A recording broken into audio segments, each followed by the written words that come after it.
नमस्कार, आप देख रहे हैं सिटी न्यूज और दिन भर की तमाम खबरों के साथ मैं प्रीति सागर। खबरों में बात करेंगे सबसे पहले आज की सुर्खियों की। मानगो में शक्तिनाथ सिंह हत्याकांड का पुलिस ने किया उद्भेदन, 5 गिरफ्तार। आपसी रंजिश में हुई थी फायरिंग। आदित्यपुर में बाइक से स्टंट करने के दौरान घटी दुर्घटना, 3 बाइक सवार नाबालिग हुए घायल। मानगो फ्लाईओवर निर्माण नींव कार्य का भूमि पूजन का शुभारंभ मंत्री बन्ना गुप्ता ने किया।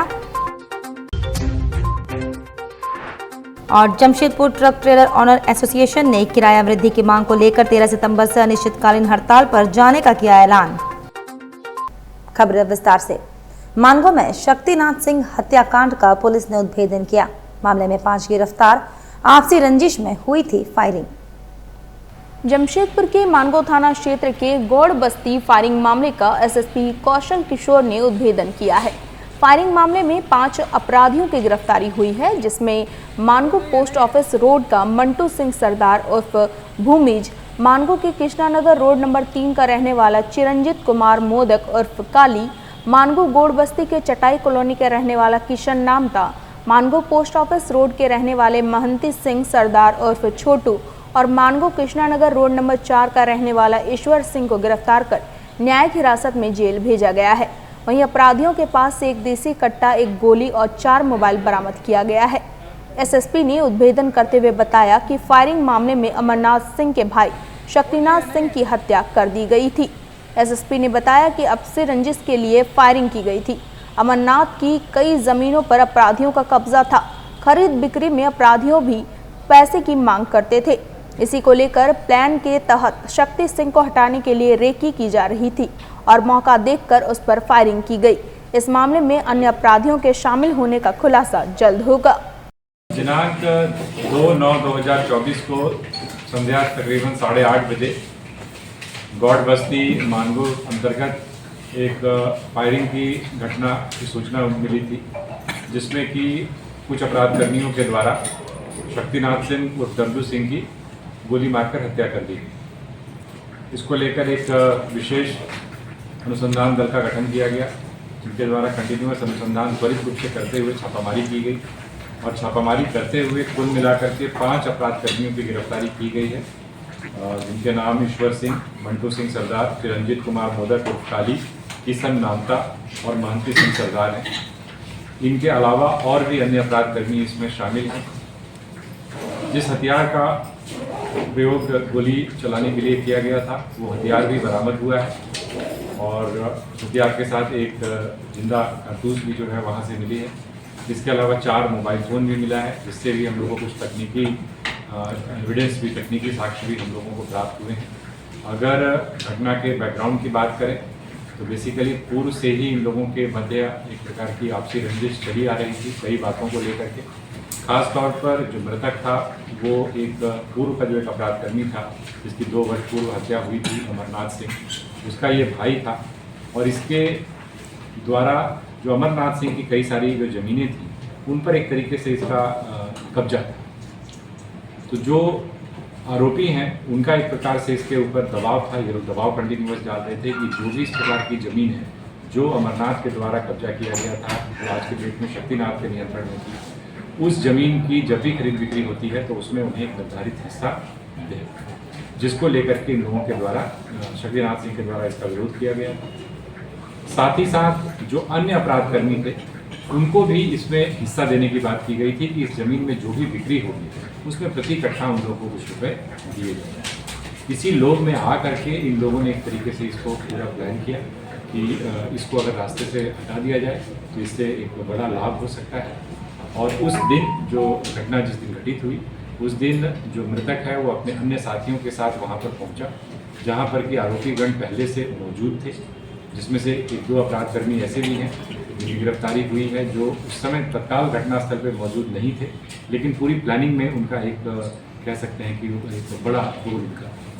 तो ये लोग वहाँ पर बैठे हुए थे। जब ये वहाँ पर पहुँचा जो मृतक है अपने दोस्तों के साथ, तो उसके बाद उन लोगों के बीच कहासुनी शुरू हो गई और उसी दौरान जो अपराधकर्मी थे उनके द्वारा गोलीबारी की घटना को अंजाम दिया गया और गोली मारकर उनकी हत्या की। लेकिन पुलिस के द्वारा त्वरित कार्रवाई की गई है। 5 अपराध कर्मियों को हथियार समेत पकड़ा गया है और अन्य अपराध कर्मियों की गिरफ्तारी के लिए छापेमारी की है। गोली किसने चलाया था सर? गोली चलाने वाला जो व्यक्ति है वो मंटू सिंह सरकार, मंटू सिंह और महंत सिंह, 2 व्यक्ति। इधर आदित्यपुर में बाइक से स्टंट करने के दौरान हुआ हादसा। बाइक पर सवार 3 नाबालिग युवक हुए घायल, एक का टूटा पैर इलाज के लिए एमजीएम में कराया गया भर्ती। आदित्यपुर स्थित मुस्लिम बस्ती में बाइक से स्टंट करने के दौरान बाइक अनियंत्रित होकर बिजली के खंभे से टकरा गई। इस घटना में बाइक पर सवार 3 नाबालिग घायल हो गए, जिसमें से आसिफ खान नामक युवक का पैर टूट गया। घटना की सूचना मिलने पर स्थानीय लोगों ने तीनों घायल को इलाज के लिए एमजीएम अस्पताल में भर्ती करवाया है। क्या हुआ है तीनों के साथ हादसा हुआ सर, स्टंट कर रहा था, स्टंट एम्बुलेंस हो गया या खंबा में जाके टकरा गया। एक जन का पाँव टूट गया, अब बाकी जन का चोट लगा। चोट स्टंट कर रहा था बाइक? स्टंट नहीं, स्टंट कर ही रहा था, स्पीड में था। हाँ, पीछे तरफ जो हिल गया ना, पीछे तरफ वाला जो पीछे बैठा था हिल गया था और पीछे तरफ खंबा में टकरा गया। कहाँ पे हुआ है? असियाना मुस्लिम बस्ती इस रोड में नहीं, असियाना हो आदित्यपुर वाला असियाना। रहता कहाँ है सब? आदित्यपुर मुस्लिम बस्ती इस रोड। कौन सा बाइक था? या सुपर स्प्लेंडर। कितने लोग थे एक बाइक में? 3 जन। 3 लोग था। बाइक किसका है? बाइक शाहबाज खान का। शाहबाज खान का बाइक है। हाँ। क्या नाम है तुम्हारा? मेरा नाम फिरोज खान। कहाँ रहते हो? मुस्लिम बस्ती रोड। उधर मानगो फ्लाईओवर निर्माण नींव कार्य का भूमि पूजन का शुभारंभ मंत्री बन्ना गुप्ता ने किया। कहा 461 करोड़ रुपया खर्च होगा इस फ्लाईओवर के निर्माण में। बताया जा रहा है कि मानगो क्षेत्र की जनता की बरसों पुरानी मांग मानगो को सांची से जोड़ने वाली फ्लाईओवर निर्माण कार्य का नींव भूमि पूजन कार्य का शुभारंभ झारखंड के स्वास्थ्य एवं खाद्य आपूर्ति मंत्री बन्ना गुप्ता के कर कमलों के द्वारा किया गया, जो 18 महीने में बनकर तैयार होगा। यह फ्लाईओवर बनने से मानगो और सांची के लोगों को काफी राहत मिलेगी और जाम से मुक्ति मिलेगी। अभी रोजाना लाखों वाहन इसी मुख्य मार्ग से आना जाना करते हैं। वहीं मंत्री बन्ना गुप्ता ने कहा कि मानगो क्षेत्र के लोगों की बरसों पुरानी यह मांग थी। हमेशा मानगो पुल पर जाम लगा रहता था, लोग घंटों जाम में फंसे रहते थे। यह फ्लाईओवर बनने से जल्द लोगों को जाम से मुक्ति मिलेगा। निश्चित तौर पर आज हम लोग सब काफी खुश हैं। माननीय मुख्यमंत्री हेमंत सोरेन जी के प्रति दिल से आभार और धन्यवाद दे रहे हैं। आरसीडी प्रमुख को आभार धन्यवाद दे रहे हैं। टाटा स्टील के एमडी साहब को धन्यवाद और आभार दे रहे हैं, क्योंकि इन लोगों ने इस फ्लाईओवर के इस मैं कहूँगा ये पवित्र काम है, क्योंकि इतना जाम सबसे बड़ा मानगो का समस्या था। जाम का हर जगह मैं कई बार आता था तो देखता था कि छोटी छोटी बच्चियां हैं, वो एकदम पसीने से लथपथ है, रोड जाम पड़ा है, मानगो पुल जाम पड़ा है। तो आज जो है ये 252 करोड़ रुपया में ये पहला फेज का काम चालू हुआ है। ये 461 करोड़ रुपया की योजना है। इसमें 48 खंबे खड़े होंगे और ये फ्लाईओवर एक विशाल रूप लेगा और ये जमशेदपुर के लिए ये एक ऐतिहासिक, जमशेदपुर के सुंदरता में, भव्यता में, जमशेदपुर की मिनी इंडिया की पहचान में, इसके गौरवशाली इतिहास में ये मील का पत्थर साबित होगा। विपक्ष कई इस पर राजनीति भी कर रहे हैं, कहीं ना कहीं उनको तमाचा भी पड़ा आप देखिए, विपक्ष का तो काम ही है, कुछ तो लोग कहेंगे, लोगों का काम है कहना, छोड़ो रहने दो यहाँ वहाँ की बातें। तो हम तो जो विपक्ष बोलता है हम जवाब दे देते हैं, लेकिन हमारे जवाब देने की जो शैली है वो थोड़ी सरल और सहज है। अब चूँकि विपक्ष मुद्दा विहीन है, हमसे पूछता है क्या हुआ पश्चिम में, हमने कहा 434 करोड़ में अस्पताल बन रहा है सांची में। हमसे पूछते क्या हुआ 461 करोड़ में ये फ्लाईओवर। हमसे पूछते हैं क्या हुआ अंतर्राज्यीय बस पड़ाव का जो है मंत्रिपरिषद से स्वीकृति, 100 बेड का जो है क्रिटिकल केयर यूनिट 64 करोड़ का वो लग रहा है, 50 बेड का धनतरी अस्पताल बन रहा है। 30 बेड के अस्पताल बनाए जा रहे हैं। अभी हम लोग मानगो में 1 से 1.5 महीना में ओपीडी भी चालू कर देंगे।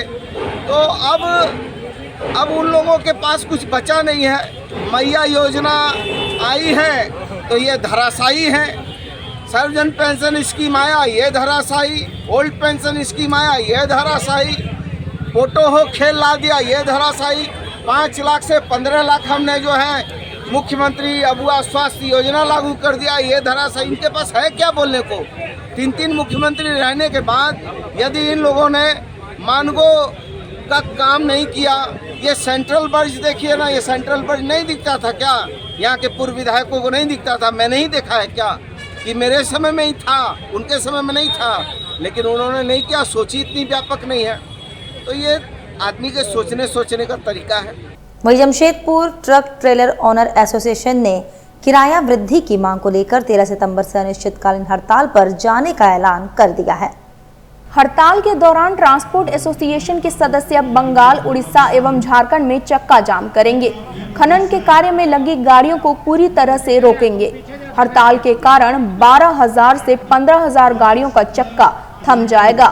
संगठन के अध्यक्ष जसबीर सिंह सिरे ने साक्षी में आयोजित संवाददाता सम्मेलन में कहा कि सप्ताह भर का समय दिया जा रहा है ताकि जमशेदपुर और सरायकेला से माल लोड कर चुकी या फिर लोडिंग में लगी गाड़ियां समय रहते हड़ताल में शामिल हो सके। जमशेदपुर एवं सरायकेला की वैसी कंपनियां जो ओवरलोडिंग कर माल ढुलाई कर रही हैं, वे इसे अविलंब बंद कर दें। संवाददाता सम्मेलन के दौरान महासचिव मनीष कुमार, संरक्षक धनंजय राय, सतवीर सिंह सोमू, प्रदीप शर्मा, बिट्टू तिवारी, रणजीत सिंह आदि मौजूद थे। अध्यक्ष जी ने बताया Jamshedpur truck trailer owner association ने पिछले दिनों कोएंजर जहां के मुख्यमंत्री आते हैं वहां स्ट्राइक हुई थी और बहुत भारी संख्या में स्ट्राइक हुई। 2000 से 2500 गाड़ी उन्होंने रोड पे रोक दी थी। हम वहां गए, हमको उन्होंने बताया कि भाई हमारे यहाँ पर माइंस है, हमारी छाती चीर के यहाँ से लोहा, यहाँ से मिट्टी लेके जाते हैं और धूल धक्कड़ हम खाते हैं, हम अपना रेट क्यों नहीं बढ़ाएं। तो ऐसे ही पूरे झारखंड की जितने माइंस, जो उड़ीसा की माइंस है, झारखंड में प्लांट है, बंगाल में है, तो हमारे यहाँ से रोडों से होकर हमारे यहाँ पर गाड़ी मालिक ढोते हैं, पर हमको भाड़ा नहीं मिलता है। अब जैसे अध्यक्ष जी ने बताया 13 तारीख से हम स्ट्राइक पे जाएंगे। जो जमशेदपुर से अगल बगल पटमदा हो गया, चांडिल हो गया, बलरामपुर हो गया, बोकारो हो गया, जितने एरिया है जहां पर प्लांट ओनर है, हम आपको आपके मीडिया के माध्यम से बता देना चाहते हैं और हम उपायुक्त महोदय और प्रशासन को भी एक देंगे कि हम यहाँ पर धरने बैठेंगे और गाड़ियाँ रोकेंगे। उड़ीसा की गाड़ियाँ हो, बंगाल की गाड़ियाँ, उनको रेट ज़्यादा मिलता है और हमको यहाँ पर जो हम मूलवासी हैं हमको 400 रुपये रेट कम मिलता है। और जो आज से 3 साल 4 साल पहले का भाड़ा था उससे दुगना गाड़ियों का रेट हो गया, टायर का रेट हो गया, डीजल का रेट हो गया, मोटर पार्ट्स का रेट हो गया। पर आज भी हमारा भाड़ा बढ़ा नहीं। मजबूरी है, हम गाड़ी ले चुके हैं तो हमको चलानी पड़ रही है, पर अब हम इस मजबूरी नहीं मानेंगे और हम करेंगे, क्योंकि यहाँ के मुख्यमंत्री जी को भी संज्ञान लेना चाहिए, जैसे उड़ीसा के मुख्यमंत्री ने संज्ञान लिया है कि यहाँ कर जो बेरोजगार लोग हैं, जो लड़के हैं, जो कामकाज नहीं है, वो अपनी गाड़ियाँ डाल रहे हैं, तो कम से कम उनके लिए भी हित में सोचना चाहिए। हमारी 1.25 लाख रुपये किस्ती है, इस बार हर आदमी की किस्ती फेल हुई है। और अगर ये हमारी जो मीडिया आप चौथा स्तंभ में आपके माध्यम से बता रहे हैं, क्योंकि ये जो स्ट्राइक चलेगी गंभीर चलेगी, क्योंकि जैसे रश्मि इस्पात है, जैसे आपने बताया था अध्यक्ष जी ने, 40 से 45% जो है वो सरकार का नियम है कि आपको रैक से माल जो है वो ढोना है और बाकी ट्रांसपोर्ट से ढोना है। सिर्फ यहाँ 2% ट्रांसपोर्ट को दिया जाता है, बाकी सारा रैक से ढोया जाता है। आज पिछले 3 महीने से जो रश्मि इस्पात हमारे बगल के खड़गपुर में है, वहाँ पर लाखों टन माल हमारी गाड़ियाँ ढोती थी 1050 रुपये के भाड़े में। पिछले 4 साल से भाड़ा है, आज 3 महीने से उन्होंने बंद किया वो माल हमारी गाड़ियाँ, और हमको बेरोजगारी का मुँह देखना पड़ रहा है। पर इसी के लिए हम आंदोलन करेंगे। अगर प्लांट मालिक नहीं मानेंगे तो फिर, क्योंकि जो भी गाड़ी है उसको झारखंड से क्रॉस करके जाना है और झारखंड में गाड़ी रुकेगी, हमें पता है, हमें यकीन भी है और हम ये उम्मीद भी करते हैं कि यहाँ के जनप्रतिनिधि, सांसद, विधायक जो भी हमारा साथ दें, हमारे साथ गाड़ी रोकने में वो करें, क्योंकि हम यहाँ से गाड़ियाँ पार होने देंगे। सड़क हमारी टूट रही है और प्लांट वाले जो लोहे का दाम है दुगना तिगना करा के वो पूंजीपति बन रहे हैं और हम सड़कों पर आते जा रहे हैं। उधर मानगो में ATM कार्ड बदलकर खाता से 7,500 रुपए निकाले 2 युवकों के खिलाफ थाना में मामला दर्ज। जमशेदपुर मानगो के जवाहर नगर रोड नंबर 11 में रहने वाले बैटरी दुकान के मालिक SM जाफर इमाम का ATM बदलकर 2 युवकों ने खाते से 7,500 रुपए की निकासी कर ली। घटना 1 सितंबर रात 8 बजे की है। इस संबंध में जाफर इमाम के बयान पर 2 युवकों के खिलाफ मानगो थाने में मामला दर्ज कराया है। दर्ज मामले के मुताबिक जाफर इमाम घटना की रात को Azad Nagar road number 2 union bank के ATM में रुपए निकासी करने गए थे। उन्होंने ATM के अंदर कार्ड डाला, उनका कार्ड फंस गया, तभी दो युवक एटीएम में घुसे और मदद करने के नाम पर उनका पासवर्ड की जानकारी ली। तभी एक युवक ने वहां लिखे नंबर पर कॉल कर मदद मांगने को कहा। कॉल पर कोई जवाब नहीं मिला तो बैंक के बाहर गार्ड के पास जाकर मदद मांगने की बात कही। जाफर इमाम जैसे ही एटीएम काउंटर से बाहर निकले तभी मौका पाकर युवक ने उनका एटीएम निकाल लिया और दूसरे जगह में जाकर खाते से 7,500 रुपए निकाल लिए। इसका सीसीटीवी फुटेज निकाला तो देखा कि जाफर इमाम के एटीएम में जाने से पहले एक युवक घुसकर मशीन से छेड़छाड़ कर रहा है। जाफर इमाम के घुसने के बाद उनका कार्ड फंसने पर दूसरा युवक घुसकर उनकी मदद के नाम पर पासवर्ड जान लेता और फिर उनको जाल में फंसाकर कार्ड लेकर रुपए की निकासी कर लेता है। करीब गया था यूनियन बैंक मानगो ब्रांच के एटीएम, वहाँ पे दो लोगों ने मेरे साथ ठगी किया। सीसीटीवी कैमरा में भी साफ दिख रहा है कि वो लोग कुछ लगा के एटीएम कार्ड डाला और उसके बाद मेरा कार्ड वहाँ फंस गया। उन लोगों ने मुझे गुमराह करके मुझे वहाँ से हटाया कि जाइए वहाँ पे मेरा गार्ड है, उसको बोलिए। तो हम इधर हटे हैं वहाँ पर से, और ये लोग मेरे कार्ड को निकाल लिया और वो बहुत मेहनत करके निकाला है, पिलास वलास से पकड़ के निकाला है, जो कि सीसीटीवी में दिख रहा है। इसके बाद वो लोग मेरा वहाँ से कार्ड भी ले करके चला गया और दूसरे किसी एटीएम से 7,500 रुपया उसमें से निकाल लिया। किस दिन निकला पैसा आपका? उसी दिन 1 सितंबर को ही 8 से 8:15 बजे के बीच में निकल गया पैसा जी। फिर आज आप थाना में शिकायत करने आए हैं? हाँ, 2-3 दिन मेरी तबीयत ख़राब हो गई थी तो इसके वजह से नहीं आ पाए थे, तो आज हम आए हैं यहाँ पे। लिख के दिए थाना में? जी, अभी हम थाना में आवेदन लिख करके दिए हैं।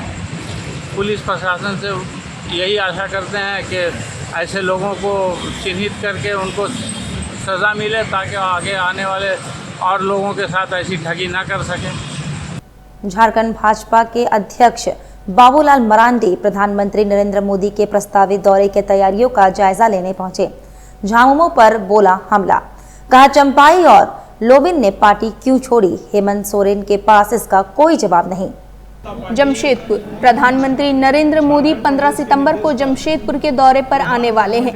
उनके आगमन को लेकर तैयारियां चल रही हैं। वहीं शुक्रवार को भाजपा के प्रदेश अध्यक्ष बाबूलाल मरांडी ने जमशेदपुर में मीटिंग की। बिष्टुपुर स्थित तुलसी भवन में आयोजित इस बैठक में प्रधानमंत्री नरेंद्र मोदी के आगमन को लेकर चल रही तैयारियों की उन्होंने समीक्षा की। बैठक कर बाबूलाल मरांडी ने कोल्हान प्रमंडल के भाजपाइयों को दिशा निर्देश दिए। बाबूलाल मरांडी ने बताया कि पार्टी के सभी पदाधिकारियों को निर्देश दिया गया है कि वह विधानसभा चुनाव की तैयारी में जोर शोर से जुट जाए। कोल्हान के सभी 14 सीटें जीतनी है, इसके लिए सभी लोग मेहनत करें और घर घर जाकर प्रधानमंत्री नरेंद्र मोदी के जनहित के कामों को जनता तक पहुँचाएं। बाबूलाल मरांडी ने सभी भाजपा पदाधिकारियों को निर्देश दिया है कि 8 और 9 सितंबर को एक अभियान के तहत सभी पार्टी कार्यकर्ता बूथों पर जाएंगे और वहां मतदाता सूची का जायजा लेंगे। श्री मरांडी ने झामुमो पर हमला बोलते हुए कहा कि झामुमो के बैनर से शिबू सोरेन गायब हो गए हैं। बैनर में दिशोम गुरु शिबू सोरेन की तस्वीर नहीं लगाई जा रही है। बैनर में इन दिनों हेमंत सोरेन और उनकी पत्नी कल्पना सोरेन की रहती है। क्या कारण है कि झामुमो के सीनियर लीडर चंपई सोरेन और लोबिन हेम्ब्रम को पार्टी छोड़नी पड़ी है? इन लोगों ने झामुमो को खून पसीने से सींचा था। बाबूलाल मरांडी ने कहा कि आने वाले समय में और भी लोग पार्टी में शामिल होंगे। बाबूलाल मरांडी ने आरोप लगाया कि झामुमो सरकार ने लोगों से किए वादे पूरे नहीं किए, रोजगार का वादा नहीं पूरा किया, महिलाओं को सोने का सिक्का देने का वादा पूरा नहीं किया। अरे अभी तो चुनाव है, अभी तो झारखंड को जीतना है बस। चंपाई के आने के बाद कितना असर पड़ेगा कोल्हान या झारखंड? देखिए, स्वाभाविक है कि आप देखेंगे जिन लोगों ने अपनी पूरा जीवन झारखंड मुक्ति मोर्चा को दिया, आंदोलन से लेकर के राज्य निर्माण तक, और अगर इतने पुराने लोग अगर इस पड़ाव में पार्टी छोड़ रहे हैं तो कुछ ना कुछ बड़ी कारण होगी उसका।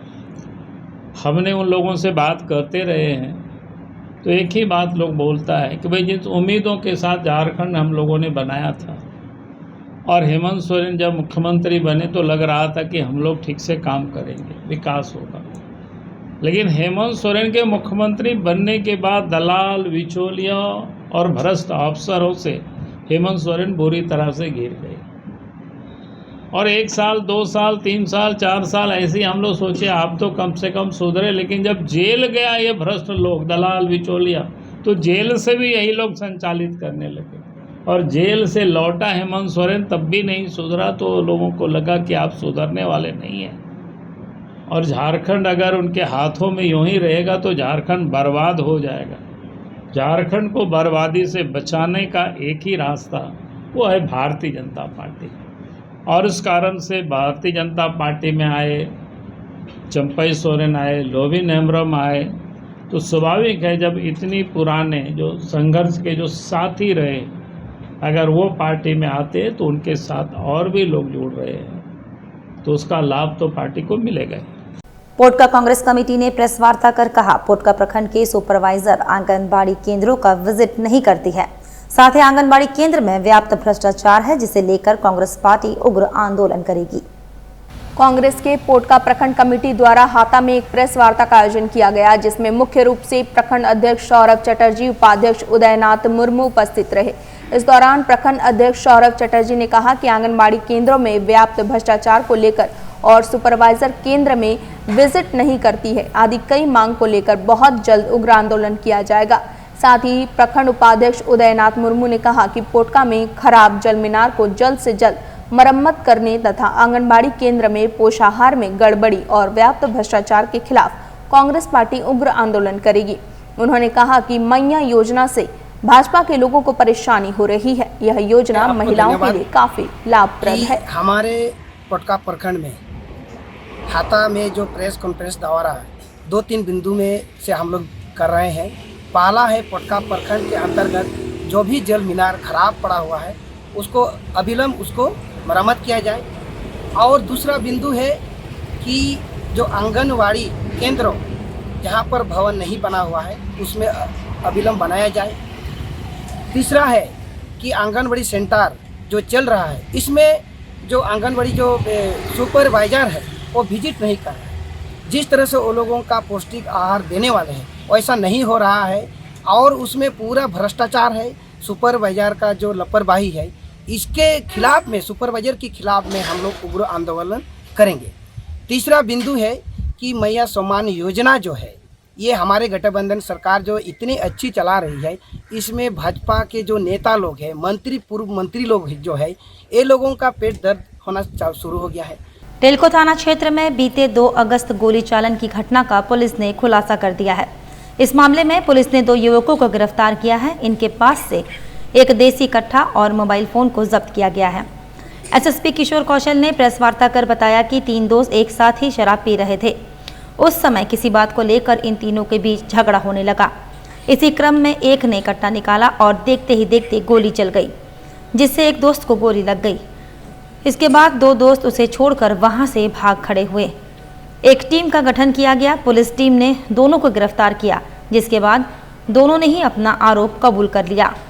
दिनांक 3/9/24 को टेल्को थाना अंतर्गत महानंद बस्ती में एक गोलीबारी की सूचना प्राप्त हुई थी, जिस संदर्भ में तुरंत थाना प्रभारी और पुलिस उपाधीक्षक नगर प्लेस ऑफ अकरेंस पे घटनास्थल पर पहुंचे और उसके बाद यह मामला प्रकाश में आया कि वहां पर एक व्यक्ति को गोली मारने के क्रम में एक दूसरे व्यक्ति को गोली लगी और वो उस गोली से घायल हो गए। इस संदर्भ में लगातार छापामारी की जा रही थी।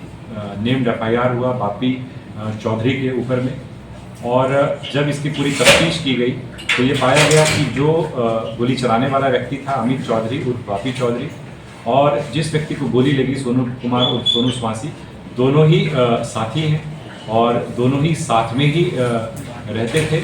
और उस दिन भी एक तरीके से आप कह सकते हैं कि आपस की छीना झपटी में या किसी अन्य व्यक्ति को के ऊपर गोली चलाने के क्रम में यह फायरिंग की घटना हुई, जिसमें कि वह घायल हो गया। लेकिन दोनों साथी में रहते हैं, एक तरीके से सहयोगी हैं। दोनों का पूर्व में भी आपराधिक इतिहास रहा है, जैसा मैंने आपको इसमें प्रेस विज्ञप्ति में दिया भी है कि अमित चौधरी और बापी चौधरी के ऊपर कुल मिलाकर के 5 मामले पहले से लंबित हैं, जिसमें 4 टेल्को थाना के और 1 सिद्धोड़ा थाना का है, जिसमें चोरी के भी मामले हैं, मर्डर केस भी है और भी कई मामले हैं। दूसरा सोनू कुमार और सोनू स्वासी का अगर हम देखें तो ये चोरी और लूट के मामले में पहले भी जेल जा चुका है 2023 में। और जब ये दोनों पकड़े भी गए तो ये दोनों साथी पकड़े गए और दोनों लगातार पुलिस से एक तरीके से छुपकर भाग रहे थे और हथियार को छुपाने की कोशिश की। तो इन दोनों ही अपराध कर्मियों की गिरफ्तारी पुलिस के द्वारा की। वक्त तो चला है अब एक छोटे से ब्रेक का। ब्रेक के बाद खबरें और भी हैं, तब तक के लिए देखते रहिए सिटी न्यूज। बेरोजगार युवाओं के लिए रोजगार का अवसर लेकर आया है हिंद ITI। गांव और शहर के युवाओं के लिए एक सुनहरा मौका। युवा अपना भविष्य खुद बदल सकते हैं हिंद ITI के साथ। जी हां, हिंद इंडस्ट्रियल टेक्निकल इंस्टीट्यूट में आए और देश विदेश में नौकरी करने का अवसर पाएं। यहाँ पर आपको electrical, fitter, mechanical, industrial safety, HVAC, BMS, mobile crane, welding और भी कई तरह की टेक्निकल कोर्सेज कराए जाते हैं। संस्थान के डायरेक्टर डॉक्टर ताहिर हुसैन पिछले 15 सालों से हिंद ITI के द्वारा बेरोजगार युवाओं को शिक्षा देकर उन्हें अच्छी प्लेसमेंट देश विदेश में उपलब्ध करा रहे हैं। हमारा नाम रोहित कुमार है। हमारा घर बिहार हुआ। बिहार से हम जमशेदपुर हिंद ITI के नाम सुनकर यहाँ पे आए। सर यहाँ पे बहुत अच्छे से थ्योरी करवाते हैं, प्रैक्टिकल करवाते हैं, प्लांट विजिट करवाते हैं। यहाँ पे बहुत सारे बच्चे को प्लेसमेंट करवा दिए हैं। ओमान हो गया, सऊदी हो गया, कतर हो गया। इसके लिए हम भी यहाँ पे आए हैं कि हम भी जाकर विदेश नौकरी करेंगे, अपना घर परिवार को चलाएंगे। इसलिए हम यहाँ पे पढ़ने के लिए चले आए। अगर आप भी अपने भविष्य को लेकर है परेशान तो जल्द पहुँचे हिंद ITI। आपका और आपके परिवार का सुनहरा भविष्य आपके हाथ में है। हिंद ITI में जो है वो जमशेदपुर टाटा नगर झारखंड में है और यहाँ से डिफरेंट टाइप के ट्रेड का कोर्सेज कराते हैं जो स्किल डेवलपमेंट का है, जिसमें electrical, fitter, mechanical, HVAC, quality controller, different निबोस, IGC वगैरह का कोर्सेज होती है। यहाँ हम लोग थ्योरी प्रैक्टिकल के बाद प्लांट विजिट कराते हैं। उसके बाद फिर क्या होता है कि बच्चे लोग को प्लेसमेंट देते हैं। अब प्लेसमेंट जो है डिफरेंट टाइप के टीचर्स है, अच्छा थ्योरी प्रैक्टिकल कराते हैं और यहाँ हज़ारों बच्चे को प्लेसमेंट हो चुका है, क्योंकि हम लोग का ज़्यादा फोकस होती है प्लेसमेंट कराने का। और यहाँ जो हम लोग का टारगेट है कि स्किल ज़्यादा से ज़्यादा हो, इंडस्ट्रियल एरिया में ज़्यादा से ज़्यादा बच्चे जाएं और ज़्यादा से ज़्यादा रोजगार जो है पाए बच्चे। हमारा पता है निशा apartment, Jawahar Nagar road number 17, Mango, Jamshedpur. हमारा कॉन्टेक्ट नंबर है 9234721984। जमशेदपुर के धतकड़ी में अब एक ही छत के नीचे आपको मिलेंगे आपके जरूरत के सारे सामान। FMS मार्ट आपके लिए लाया है रीजनेबल प्राइस पर बेस्ट क्वालिटी के प्रोडक्ट्स। हमारे यहाँ आपको ग्रोसरी आइटम्स, प्रीमियम क्वालिटी के dry fruits, baby care products, school and office stationery, बच्चों के लिए toys, ladies and kids footwear, garments, makeup accessories, artificial jewellery, सभी ब्रांड्स के cosmetics products, utensils and other household items are available.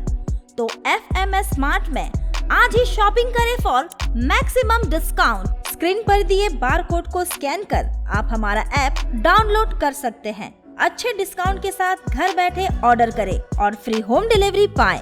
साथ ही यहाँ easy return और exchange facility भी आपको दी जाती है। हमारा पता है FMS supermarket, straight mile road, A block, Dhatkidih, Jamshedpur. हमारा फोन नंबर है 9263170053। नमस्कार, मेरा नाम डॉक्टर ओम प्रकाश है। मैं उमा सुपर स्पेशलिटी हॉस्पिटल का डायरेक्टर हूँ। उमा हॉस्पिटल में बहुत सारे ऐसे बच्चे हमारे पास रेफ़र होकर के आ रहे हैं, जैसे कि चांडिल हो गया, चाईबासा हो गया, सरायकेला हो गया, और ऐसे सुदूर क्षेत्रों से जहाँ पर बहुत अच्छा मेडिकल के लिए सुविधाएं उपलब्ध नहीं है। वैसे जगह से CSC PSC जैसे जगह से जहाँ पर कि मतलब कि ट्रीटमेंट अभी तक बहुत अच्छा नहीं है, जिसमें कि हम लोगों को जो लेवल 3 NICU का ज़रूरत पड़ता है, वैसे पेशेंट को डॉक्टर वहाँ से या सहिया या जो भी जिसके माध्यम से भी हो उन लोगों को जैसे पता चलता है कि उमा अस्पताल में अच्छा इलाज हो रहा है, वैसे पेशेंट्स को लेकर के आ रहे हैं। उसी क्रम में एक बच्चा हम लोगों ने बहुत अच्छा इम्प्रूव किया है। इस बच्चे का कहानी है कि ये बच्चा जब जन्म होता है तो उसमें बहुत बार बच्चे रो नहीं पाते हैं, तो उसको एक टर्मिनोलॉजी बोलते हैं, बर्थ एस्फिक्सिया टर्म से उसको वो संबोधित करते हैं। तो वैसे में ये बच्चा आया था जो कि जस्ट बर्थ के बाद रोया नहीं और उसके बाद झटका इसको हुआ, जिसको सीजर बोलते हैं हम लोग मेडिकल भाषा में। बहुत मल्टीपल टाइम इनको झटका आया, तो उससे जितना बार झटका आएगा उतना ब्रेन डैमेज होता है बच्चों का, और बाद में जा कर के बहुत तरह का अपंगता देखने को वैसे बच्चों में मिलता है, जैसे कि किसी का अच्छे से बोली नहीं निकलना, किसी का पैर नहीं चलना, किसी का हाथ नहीं चलना, और इस तरह का जो विकलांगता है उसका एक रिजल्ट है जो कि बहुत ऐसे जगह पर देखने के लिए हम लोग को मिलता है। तो हम लोगों के द्वारा जो सलाह है कि वैसे जगह ही प्रसव कराएं जहां पर की समुचित व्यवस्था है, जहां पर न्यूनेटल आईसीयू का जहां पर सारा व्यवस्था है, जहां पर जैसे जच्चा और बच्चा दोनों को स्वस्थ रूप से देखा जा सकता है और सब चीज़ ज़रूरत पड़ने के बाद तुरंत किया जा सकता है।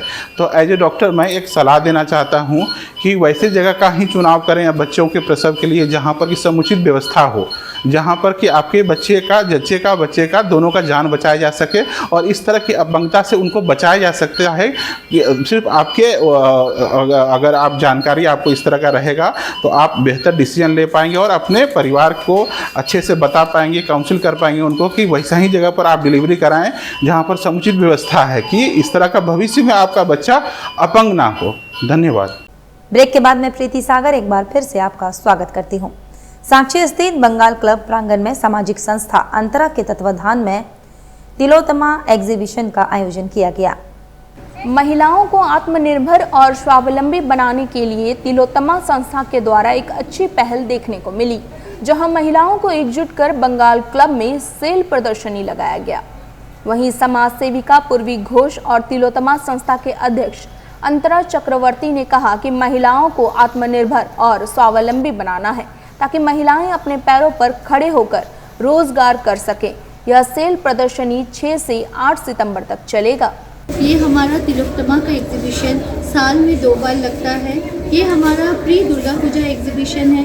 इसमें आपको हर तरह का साड़ी, कुर्ती, जो कि ज़्यादातर हैंडमेड है, जैसे साड़ी के ऊपर काथा स्टिच हुआ, गुजराती स्टिच हुआ, पेंटिंग का काम हुआ।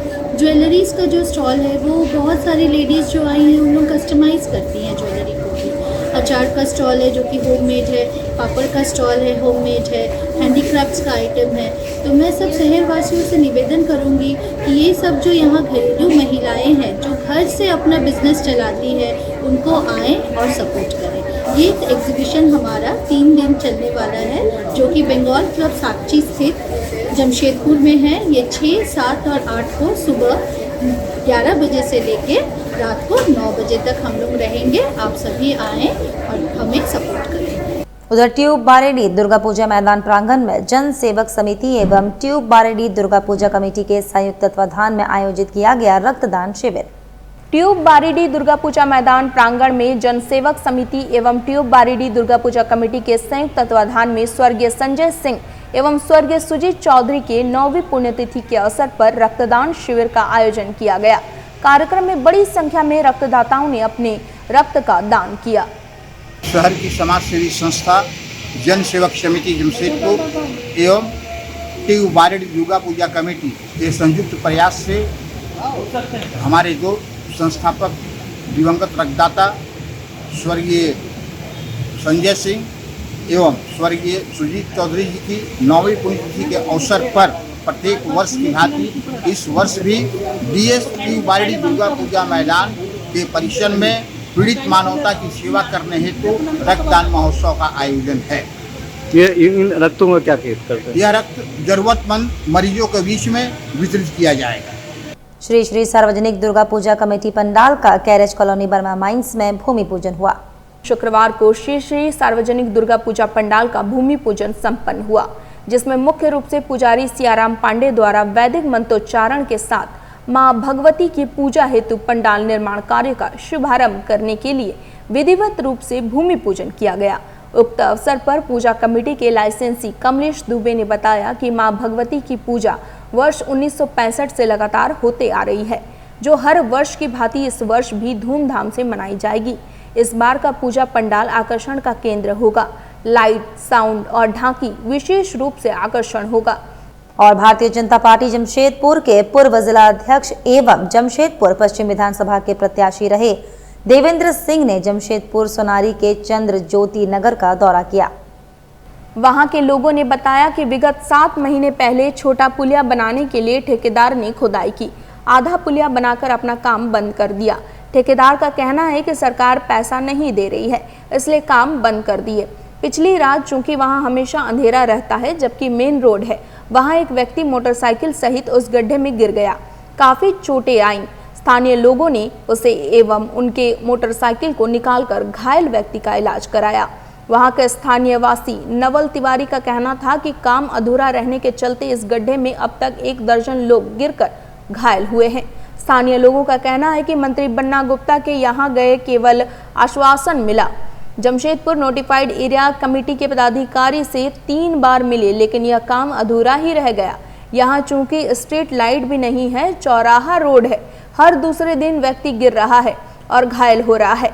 देवेंद्र सिंह ने कहा कि झारखंड की हेमंत सरकार विगत 3 महीने से सड़क, नाली, पानी, स्वास्थ्य इत्यादि पर जो पैसे खर्च करती थी वह सभी पैसे अब मैया योजना में डाल दिया है ताकि चुनावी लाभ ले सके। यह सरकार घोटाले की सरकार है, लुटेरों की सरकार है, झूठ बोलने वालों की सरकार है। कागज में विकास के कार्य हो रहे हैं। यहाँ के सत्ताधारी विधायक केवल कट मानी कमाने में लगे हैं, जनता का सुधि लेने वाले नहीं हैं।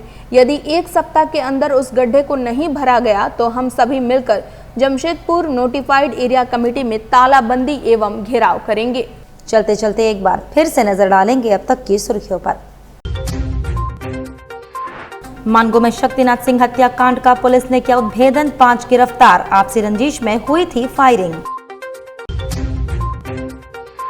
आदित्यपुर में बाइक से स्टंट करने के दौरान घटी दुर्घटना, 3 बाइक सवार नाबालिग हुए घायल।